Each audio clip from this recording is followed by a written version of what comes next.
Hi friends, welcome to our channel. గుండె నిండా గుడి గంటలు సీరియల్ నెక్స్ట్ ఎపిసోడ్లో ఏం జరగబోతోందో ఈ వీడియోలో చూసి తెలుసుకుందాం. శివని మళ్ళీ కొట్టిన బాలు అసలేం జరిగింది అని తెలుసుకోవడానికి ఈ వీడియోని స్కిప్ చేయకుండా ఎండ్ వరకు చూసేయండి. రోహిణి మనోజ్ని చాలా దారుణంగా అవమానిస్తూ ఉంటుంది. తన పైన కోపంతో విరుచుకుపడుతూ ఉంటుంది. అప్పుడు మనోజ్, రోహిణి నేను కావాలని చేయలేదు అని అంటూ ఉంటాడు. అప్పుడు రోహిణి, ఇంకా చాలా ఆపు మనోజ్, నువ్వు చెప్పింది నేను విన్నది. ఇప్పటి వరకు నువ్వు ఏదో ఒక జాబ్ చూసుకొని సెటిల్ అవుతావు అన్న నమ్మకం అన్నా ఉండేది. ఇప్పుడు అది పూర్తిగా పోయింది. నువ్వు ఇలా వచ్చిన జాబ్స్ని కూడా పోగొట్టుకొని వస్తూ ఉంటే ఇక నేనేం చేయలేను మనోజ్ అని అంటుంది. అప్పుడు మనోజ్, అది కాదు రోహిణి, నేను ఏది కావాలని చేయడం లేదు, అవే అలా పోతున్నాయి అని అంటాడు. అప్పుడు రోహిణి, ఒక విషయం చెప్పు మనోజ్, నీ తప్పు లేకుండా జాబ్ ఎందుకు పోతుంది? నువ్వు ఏదో ఒకటి చేస్తేనే కదా జాబ్ పోతుంది. ప్రతిసారి ఇదే జరుగుతుంది అంటే ఆ ఫాల్ట్ నీదే. ప్రాబ్లం ఎవరిలోనో లేదు, నీలోనే ఉంది అని అంటుంది.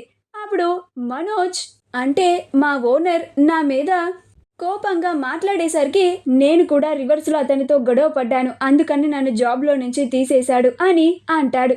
ఆ మాటకి రోహిణి, ఓనర్ ఏంటి మనోజ్ అని అంటుంది. అప్పుడు మనోజ్, అదే రోహిణి, బాస్, మా బాస్ అని అంటాడు. అప్పుడు రోహిణి, ఒక విషయం గుర్తుపెట్టుకో మనోజ్, నువ్వు మీ బాస్ కింద పని చేస్తున్నావు. మీ బాస్ నీ కింద పని చేయడం లేదు. నువ్వు అతనితో ఎలా ప్రవర్తించాలో అలా ప్రవర్తిస్తే నీ జాబ్ ఈరోజు పోయేది కాదు అని కోపంగా వెళ్ళిపోతుంది. అప్పుడు మనోజ్, అనవసరంగా రోహిణికి ఈ విషయాన్ని చెప్పి నేను కోపాన్ని తెప్పించాను. అంతకు ముందులాగానే పార్క్కి వెళ్ళి అలానే మేనేజ్ చేస్తే పోయేది అని అనుకుంటూ ఉంటాడు. మరుసటి రోజు మీనా తన పుట్టింటికి వెళ్తుంది. బాలు కూడా కార్యక్రమానికి రావాలి అని మీనా వాళ్ళ పుట్టింటికి వస్తాడు. సరిగ్గా బాలు వచ్చే టైంకి శివ చేతిలో ఉన్న హారతి పళ్ళెం కింద పడిపోతుంది. అప్పుడు అక్కడికి వచ్చిన బస్తీ వాళ్ళు బాలు గురించి తప్పుగా మాట్లాడతారు.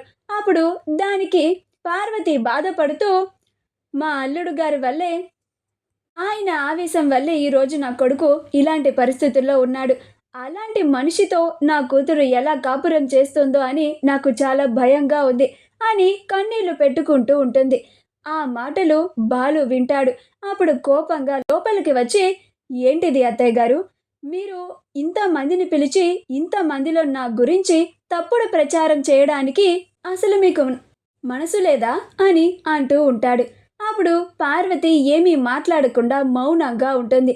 అప్పుడు శివ, ఏంటి నా చెయ్యి విరక్కుట్టిందే కాక మళ్ళీ తినడానికి మా ఇంటికి వచ్చావు నువ్వు అని అంటాడు. ఆ మాటకి బాలుకి ఇంకా కోపం వస్తుంది.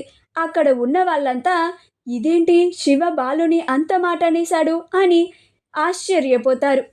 అప్పుడు బాలు ఆ కోపాన్ని తట్టుకోలేక, శివ అందరి ముందు తనని అంత మాట అన్నాడు అని తాను ఇంకా తన కోపాన్ని అదుపు చేసుకోలేక, ఏం కూసావురా నువ్వు అని శివని ఒక్క లాగు పక్కకి లాగి పడేస్తాడు. అప్పుడు శివ కింద పడిపోతాడు.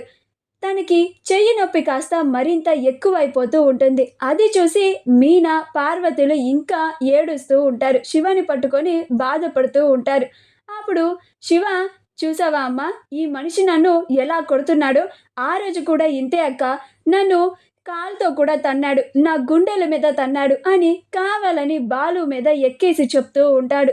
అప్పుడు బాలు, రేయ్, నువ్వు నోరుని అదుపులో పెట్టుకొని మాట్లాడు అని కోపంగా వెళ్ళిపోతాడు. మా వీడియో కనుక మీకు నచ్చినట్లయితే లైక్ చేయండి, షేర్ చేయండి, మా ఛానల్ని సబ్స్క్రైబ్ చేసుకోండి, పక్కనే ఉన్న బెల్ ఐకాన్ని క్లిక్ చేయడం మాత్రం మర్చిపోకండి.